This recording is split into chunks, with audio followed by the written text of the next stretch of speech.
방학을 맞은 다음 세대를 위해 서울에서 매주 열리는 찬양 예배 현장을 소개합니다. 뮤지컬 요한계시록이 2월 말까지 부산에서 관객들을 만납니다. 장래 지도사 교육을 받는 목회자들이 있어 눈길을 끌고 있습니다. 현장을 취재했습니다. 사단법인 인천 내일 여는 집에서 명절 연휴 동안 거리 노숙인들에게 음식을 나눴습니다. 기독교대학 감리회 김정석 감독회장이 페렌네이 우룬 진둔대부 주한 몽골 대사를 만나 몽골 선교 활성화 방안에 대해 논의했습니다.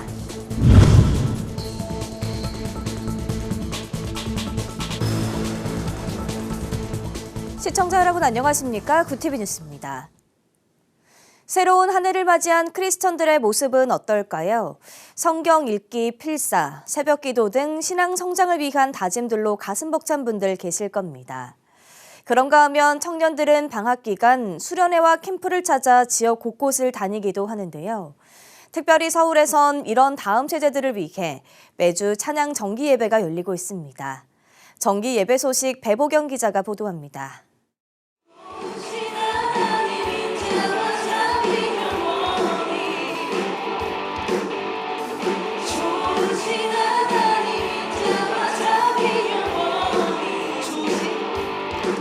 목요일 저녁 3천여 명의 사람들이 모인 이곳은 맑은샘 광천교회 마커스 모교 예배 현장. 방학을 맞은 다음 세대들의 발길이 이어지며 예배당은 30분도 지나지 않아 참석자들로 가득 찼습니다. 올해로 20주년을 맞은 마커스 모교 예배는 온오프라인을 통해 많은 이들이 함께하고 있습니다. 한번 참석해보고 싶다라는 마음도 있었고 또 어쩌다 보니까 서울에 올 일이 있어서 온 김에 내려가기 전에 갔다 가는 게 더 큰 기억에 남겠다 싶어서 저희도 맨날 SNS 보고서 정말 한번 꼭 가야지 하다가 이번에 기회 돼서 온 거거든요. 찬양과 설교, 기도회로 구성된 이 예배는 예배 정통 방식을 고수하면서도 해시태그와 유튜브를 활용하는 등 다음 세대와 함께하는 방법을 적극 활용하고 있습니다. 마커스 모교 예배 김남국 지도 목사는 개교회를 넘어 함께 드리는 연합 예배가 청년들의 신앙생활에 큰 힘이 될 것이라고 자신했습니다. 청년의 때는 하나님이 건강과 열정을 줬잖아요. 그 열정을 만약에 안 쏟으면 그 세상밖에 없거든요. 청년의 때 사실은 가장 하나님과 가까워질 때예요. 특별히 요즘 시대에 사실 교회가 청년들이 작잖아요. 그럼 힘을 잃는데 아직 함께하는 이런 우리 동료가 많다 하면 함께 예배하면서 편하게 하나님께 깊어지기 때문에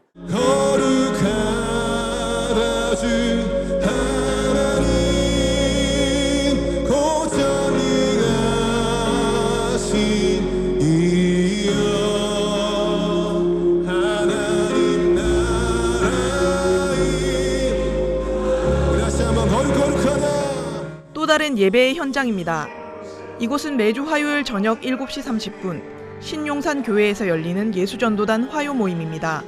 1973년 한국예수전도단 설립자 오대원 선교사에 의해 시작된 이 예배는 50년이 넘는 세월을 지나며 가족 모두가 참여하는 현장으로 거듭났습니다. 또 매주 열리는 예배를 위해 안내, 미디어, 예배팀 등 섬김이만 50여 명이 넘습니다. 이곳을 찾은 청년들은 주일 예배 한 번의 은혜로 한 주를 살아가기엔 부족하다며 주중 예배의 중요성에 대해 강조했습니다. 하나님 믿는 사람들끼리 제가 좋아하는 찬양을 같이 부를 수 있다는 그런 기회이기 때문에 창원 임마누엘 교회 지금 다니고 있는데요. 비전 트립을 서울에 오게 됐고 그래서 이 예배에 참석하게 됐습니다. 주일 예배뿐만 아니라 주중에 나와서 예배를 드리는 것 자체가 저한테 은혜를 공급받는 시간이 되기도 하고 예수전도단으로 오세요. 이 밖에 매주 목요일 저녁 7시 30분에는 서울 영등포구 도림교회에서 열리는 어노인팅 모교 예배에 함께할 수 있습니다. 믿음으로 일상을 살아가는 예배자를 격려하기 위해 시작된 이 예배는 참석자들 모두 온전한 예배자로 서는 것에 주안점을 두고 있습니다. 온 세상의 역사 속에서 세상이 끝난다고 말하는 그 모든 순간에도 하나님은 일해 오셨고 지금도 이 땅을 다스리시며 그분의 나라가 이 땅에 다시 임하실 때까지 그분은 그분의 일을 행하고 계십니다. 거기에 우리의 소망이 있음을 믿습니다. 시간과 요일을 달리해 열리는 다양한 예배를 통해 다음 세대는 물론 모든 세대의 크리스찬들이 온전한 예배자로 설 수 있길 기대합니다. 구티비 뉴스 배보경입니다. 지난 10년간 꾸준한 사랑을 받았던 뮤지컬 요한계시록이 부산에서 한 달간 관객들을 만납니다. 교회를 향한 예수님의 사랑이 담긴 공연 현장을 불경본부 신승준 기자가 보도합니다. 아도나이 왕자를 사랑하는 에클레시아, 왕자가 보낸 심부름꾼 파라와 함께 그를 기다리는 7도시의 사람들을 만나러 떠납니다. 배우들의 열연으로 채워진 이 작품은 뮤지컬 요한계시록. 요한계시록 2, 3장에 기록된 7교회에 보낸 예수 그리스도의 편지에 착안해 7도시를 지나는 여정을 로드무비 형식으로 담은 작품입니다. 지난 2015년 서울 광야아트센터에서 초연한 이후 10주년을 맞은 뮤지컬 요한계시록이 부산을 찾아왔습니다. 부산 성시화운동본부는 9.8 해운대 성령 대집회 이후 부산의 기독문화를 더욱 확산하기 위해 이번 공연을 준비했다고 전했습니다. 기독 문화운동의 일환으로 우리가 뮤지컬 공연을 개최하게 되었습니다.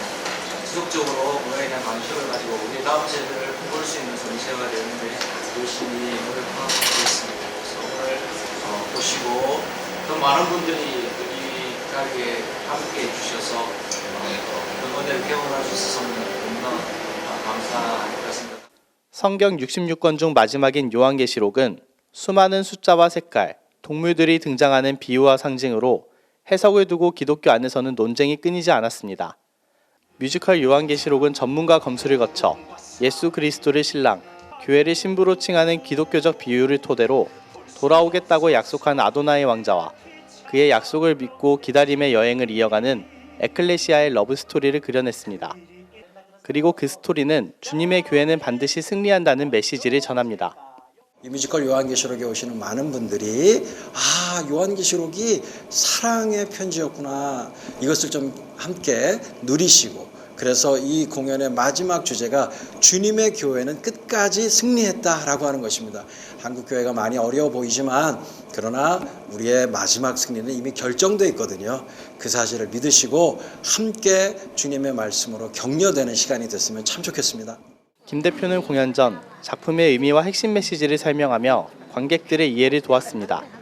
주님의 교회는 끝까지 승리했다, 이렇게 결론을 내는 주님의 몸된 교회를 격려하는 작품. 같이 한번 해보실까요? 주님의 교회는 끝까지 승리했다.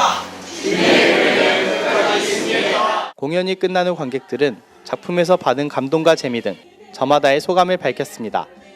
견디면서 또 성령님의 도우심으로 끝까지 승리하는, 그래서 마침내 그 하나님의 그 영광의 나라에 이르는 그 모습을 이 뮤지컬을 통해서 볼 수 있어서 너무 좋았고, 참 어떤 설교보다 더 강하게 이렇게 메시지를 주는 것 같은 그런 마음이었습니다. 너무 감동적이어서 친구들한테도 알려주고 싶어요. 진짜 재밌었어요, 진짜. 뮤지컬 요한계시록은 2월 27일까지 진행될 예정이며 부산 성시화운동본부는 이번 공연을 시작으로 부울경 지역 크리스천에게 감동적인 공연 예배를 계속해서 이어갈 것이라고 밝혔습니다. 굿TV 뉴스 신승준입니다. 사랑하는 이가 세상을 떠나면 누구나 슬픔 속에 장례를 치르는데요. 정식으로 장례 절차에 참여하고 고인과 유가족을 위로하기 위해 전문 자격증을 준비하는 목회자들이 있어 눈길을 끌고 있습니다. 교육 현장을 불경본부 이주연 기자가 취재했습니다. 예수께 조용히 나가 내 모든 힘 내려놓고. 목회자를 대상으로 한 장례 지도사 교육 현장입니다. 장례 예배에서 주로 쓰이는 찬송가를 다 함께 따라 부릅니다. 상조와 친지, 조문객 등 역할을 바꿔가며 장례 예식을 익힙니다. 가족을 떠나보낸 이들을 위로하고 그들의 슬픔을 하나님의 사랑으로 보듬기 위해 목회자들이 장례 지도사 교육 과정에 참여했습니다. 성도님들이 가장 어려운 순간이 바로 가족을 떠나보내는 순간입니다. 그때 목회적 돌봄이 절실하게 필요한 순간인데 장례식을 통해 성도님들을 좀 더 위로하며 돌볼 수 있기 때문에 장례 지도사 교육을 받고 있는 것입니다. 장례식장에 믿는 분도 계시지만 안 믿는 분까지 신앙적으로 위로하고 싶습니다. 기독교 장례 문화 실천 운동은 목회자들이 장례 절차에 정식으로 참여할 수 있도록 장례 지도사 교육 과정을 운영하고 있습니다. 입간 예배와 발인 예배, 화장 예배 등 기독교식 장례 절차는 물론 유족을 위로하는 방법, 장례 지도사로서 마음가짐 등을 교육합니다. 현행법상 입간 시 출입을 위해서는 장례지도 국가 자격증이 필요합니다. 기장실에서는 목회자들이 전문적으로 장례지도사 교육을 받고 직접 장례식 현장에서 성도를 위로할 수 있도록 교육을 제공하고 있습니다. 한편 지난해 5월부터 기독교 장례 문화 실천 운동에서 장례 지도사 육성 활동을 전개한 결과 올해 1월 기준 130여 명의 목회자들이 자격증을 취득했습니다. 장례 지도사 교육에 참여하기 희망하는 목회자들은 기독교 장례 문화 실천 운동 홈페이지를 통해 신청하면 됩니다. 전문 교육을 소화한 목회자들이 장례 지도사로 참여하며 유가족과 전문객에 하나님의 위로와 복음이 전해질 수 있길 기대해 봅니다. 구TV 뉴스 이주연입니다. 사단법인 인천 내일 여는 집이 1월 24일과 28일, 29일 등 3일간 북평역 광장에서 거리 노숙인들에게 설 명절 음식과 외투를 나눴습니다. 올해는 인천국제항공사와 마가다락방, 계양구 푸드뱅크가 함께해 지난해보다 풍성한 나눔이 이루어졌습니다. 인천 내일 여는 집은 노숙인이 입소하면 일자리를 보장하고 자립할 수 있는 기반을 마련할 수 있도록 지원을 전개하고 있습니다. 현재는 거리 노숙인 130여 명을 포함해 시설 입소자 29명, 고시원 입주자 83명 등 200여 명의 노숙인에게 지원을 이어오고 있습니다. 기독교대한감리회 김정석 감독회장이 페렌네이 우른 진눈대부 주한 몽골 대사를 만나 몽골 선교 활성화 방안에 대해 논의했습니다. 김 감독회장은 서울기감본부에서 피렌네이 대사를 만나 한국감리교회의 몽골 선교 활동을 소개하며 현지 간호대학 설립을 통한 의료 선교 활성화 방안을 제안했습니다. 김 감독회장은 몽골의 간호대학을 설립해 현지인 학생들을 교육한 후 한국 중형병원에서 실습 기간을 거쳐 고국으로 돌아가 의료 사역에 임하는 것을 구상 중이라고 전했습니다. 김 감독회장은 이어 몽골 선교사들을 위한 장기 거주 비자 발급과 약품 반입 등을 위해 개선 조치해 줄 것을 페렌네이 대사에게 제안했습니다. 페렌네이 대사는 자국의 의료 발전을 위해 그간 한국대학병원과 업무 협약에 힘썼지만 진행이 더뎠다며 앞으로 협력이 가속화하길 바란다고 환영의 뜻을 전했습니다.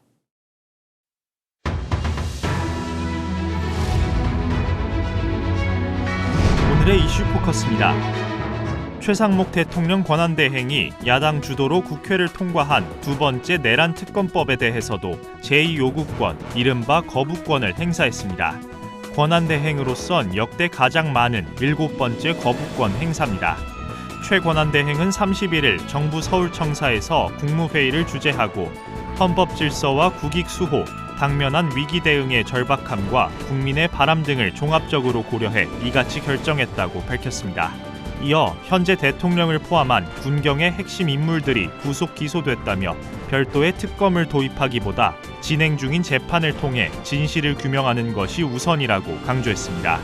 더불어민주당은 이와 관련해 최 권한대행이 자신도 내란 가담 또는 동조 세력이라고 자인한 꼴이라고 비판하며 합당한 책임을 물을 것이라고 경고했습니다. 서울 서부지법에 침입해 난동을 부린 혐의로 구속 수사를 받고 있는 19명이 사건 관할법원 이전을 신청했습니다. 30일 피의자 변호인단은 피해를 본 당사자인 서울 서부지법이 피의자들의 구속 적법성을 따지는 건 부적절하므로 법관 제척 사유에 해당한다며 신청 취지를 밝혔습니다. 이들은 앞서 구속 적부심도 청구했지만 모두 기각된 것으로 전해졌습니다. 대통령실 고위 관계자들이 31일 서울구치소에 수감된 윤석열 대통령을 접견했습니다. 대통령실 관계자에 따르면 윤 대통령은 이 자리에서 의기소침하지 말고 각자의 위치에서 최선을 다하라고 당부하며 여기도 사람 사는 곳이다, 잘 지내고 있다고 말한 것으로 전해졌습니다. 한편 이날부터 윤 대통령에 대한 일반 접견이 가능해지면서 국민의힘 의원들을 중심으로 접견이 이어질 전망입니다. 한편 더불어민주당은 이날 윤 대통령 접견 의사를 밝힌 여당에 대한 비판 성명을 내고 윤석열의 옥중 정치에 발동을 걸려는 심산이라고 지적했습니다. 에어 부산 여객기 화재 사고에 대한 합동 감식이 내달 3일에 진행될 예정입니다. 국토교통부 항공철도 사고조사위원회는 31일 오전 현장 위험관리 평가를 완료하고 3일 합동감식을 진행하기로 결정했다고 밝혔습니다. 항처리 관계자는 화재로 인해 연료 탱크나 시스템 등에 영향이 있었는지 여부를 파악한 결과 연료를 제거하지 않고 안전하게 조사 작업을 진행할 수 있다고 판단했다고 설명했습니다. 부산경찰청은 이번 주말 비 예보에 따라 항공기를 방수포로 덮는 등 현장 보존 작업도 진행할 방침입니다. 올해 설 연휴 기간 동안 응급실을 찾은 환자가 지난해 설보다 41%가량 감소한 것으로 나타났습니다. 보건복지부는 설 연휴인 지난 25일부터 29일까지 전국 응급의료기관 413곳을 방문한 환자는 하루 평균 26,240명이었으며 설 당일인 29일 32,682명으로 가장 많았다고 밝혔습니다. 이 중 경증이나 비응급 환자는 하루 평균 14,039명으로 여전히 전체의 절반 이상을 차지했지만 지난해 설 연휴보다 40.6% 감소했습니다. ETV 뉴스 권현석입니다.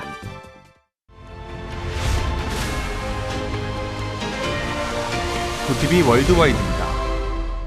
미국 워싱턴 DC 인근에서 현지 시간 29일 발생한 여객기와 군용 헬기 충돌 사고로 탑승객 67명이 전원 사망한 것으로 구조당국이 30일 판단했습니다. 워싱턴 DC 존 더널리 소방청장은 구조작전에서 수습작전으로 전환하는 시점에 있다며 현 시점에서 이번 사고의 생존자가 있다고 보지 않는다고 밝혔습니다. 전날 오후 8시 53분쯤 로널드 레이건 공항에 착륙하려던 아메리칸 항공 여객기는 근처에서 훈련하던 육군 헬기와 충돌해 함께 추락했습니다.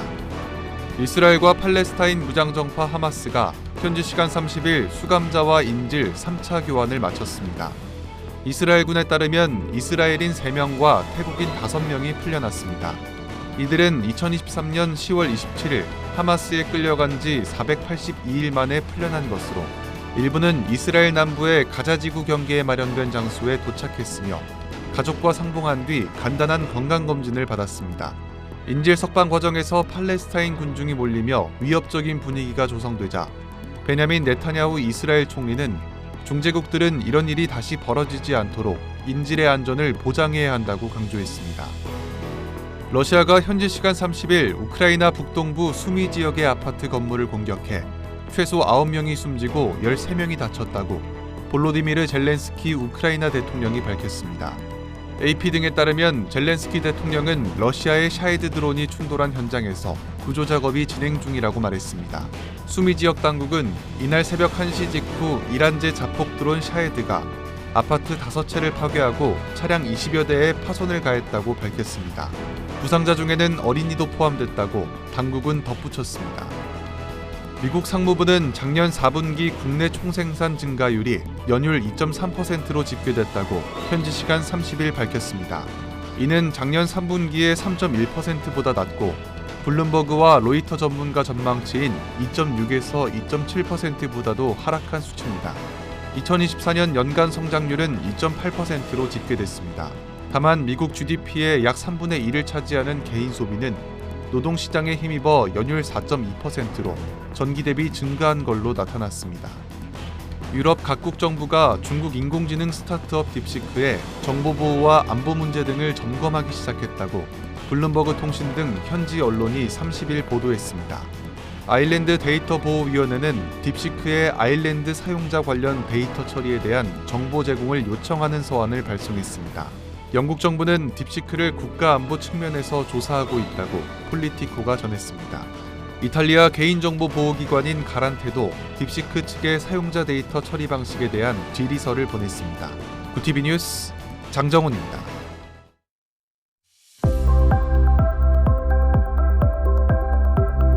내일은 중부와 남부 곳곳에 눈비가 이어지겠습니다. 전북과 영남에 최고 5cm가 예상됩니다. 한파는 잦아들었지만 살얼음이 만들어지겠습니다. 미끄럼 사고에 각별히 유의하시기 바랍니다. 이어서 전국 날씨입니다. 내일 한낮 최고 기온은 서울 7도, 강릉 6도가 예상됩니다. 남부지방은 광주와 대구 8도, 부산 9도, 제주 11도를 보이겠습니다. 날씨였습니다. 오늘 구TV 뉴스에서는 매주 접할 수 있는 찬양 예배 소식을 정리해 전해드렸습니다. 평일 저녁 귀갓길에 잠시 시간 내 예배에 참석해 보시는 건 어떨까요? 바쁜 일상 속 드리는 예배에서 찬양과 말씀을 통해 다시 힘을 얻길 기도합니다. 이상으로 뉴스를 마칩니다. 함께해 주신 여러분 고맙습니다.